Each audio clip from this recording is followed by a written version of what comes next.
Om Shanti. This is Neville from GRC, the Global Retreat Centre at Oxford, recently reopened in all of its wonderful glory after a long period of closure for major refurbishment.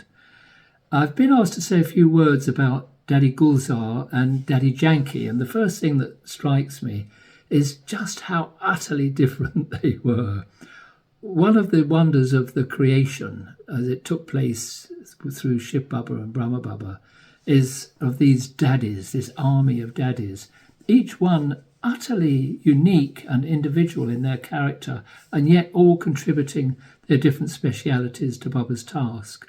I don't think there's been anything like it in history before, except at this time in the cycle. And thinking about Dadi Gulzar and Dadi Janki, they're like at the extreme ends of this spectrum. Dadi Janki, immensely courageous, creative, engaging. Dadi Gulzar, utterly detached and beyond. I remember Gopal Bhai, who lived with Dadi Gulzar for many years, told us once that he said she is not of this world and she has never been of this world. It was as if Baba saw that this soul, who he gave so much to in her childhood, singing her to sleep with lullabies and wakening her in the morning as the future princess of the Golden Age. Fancy growing up with that. She had such fullness of spirit that it was like she could be a completely clean slate for the role that she was to play with Bap Dada. But Dadi Janki, what a difference. Dadi Janki married off against her will, had her husband force himself on him, this poor young man. I feel sorry for him in the sense, but you can't forgive what happened. But, it was very, very rough for Dadi Janki. She had a child she didn't want. And then when she finally escaped into the Yagya, she was put in charge of the children by Brahma Baba. And she felt so bad, I think, for quite a long time. But this was also the wonder of the drama, that it created immense willpower in Dadi Janki, and immense courage, and an immense capacity to engage with people who might look very far from being the sort of appropriate instruments for Baba's task. And I would say I was rather one of those, where I'd had a very materialistic lifestyle and really very materialistic outlook programmed into my brain. And yet my heart was touched by the vibrations of truth that when I met them through the Brahmin family. And Dadi Janki was willing to engage in order to kind of hold me in place long enough for the stone intellect to melt and for something of Baba's understanding to penetrate the soul or re-emerge in the soul. I'm so grateful for that, because I don't think any of the other daddies would have had the capacity to do that, or each one very great in their own way. But Dadi Janki had that courage whereby she really would deeply engage with you. She had an argument once with Dadi Ji in Madhaban, Dadi Kamarka, who was saying no attachment is permissible. You have to become completely free of attachment. Dadi Janki was saying, well, I think sometimes attachment can be useful in Baba's task. And a bit like a mother who would be attached to her child until the child was strong enough to stand on its own feet. Dadi Janki would do this for us if we were willing to allow her.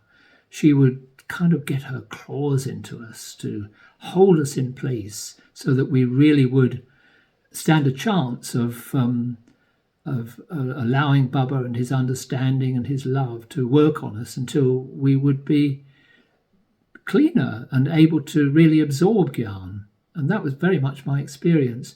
There was one occasion when in Madhaban, and my self-respect was down for some reason, and I was feeling that I just can't live up to what Daddy seems to be asking of me. And so I thought, okay, let me become free, and then it won't hurt so much. And I was in a gathering where Daddy asked us, a small gathering, a few people, she asked us, what's your current effort? And when it came to me, I said, my current effort is to become free of attachment to Dadi Janki.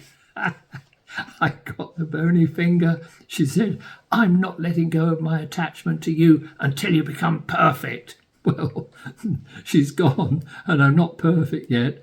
But nevertheless, I hugely appreciate that attitude that she had, where she was prepared to take a lot of criticism at times, because sometimes she'd try hard on someone and yet they would fail. They would feel that this was too much and they'd move away. So, okay, each one has their part, but Dadi Janki would hurt when this happened. And I feel as if that was part of her greatness in a sense. Don't you think that that greatness was present in Sakar Baba too? I do. It's not there in Avyet Baba because he's right up there above and he comes and speaks in this very idealistic way to us all. But Sakar Baba confesses from time to time. He makes mistakes. He says he's a Shudra. He needs Shiv Baba to restore truth in him. And in the meantime, he too engages in that work of creation that brought so much criticism, not only from outsiders, but from inside as well from time to time. So much courage to actually do that work of really getting in there to shift the consequences of all those centuries in Ravan's kingdom. Dadi Gulzar, just what a wonder she was, sitting there in Delhi, seeming to do almost nothing, and yet everything happening around her. So from there being just one centre back in the 50s, early 50s, I think, over a few decades, hundreds and hundreds of centres opening in that area.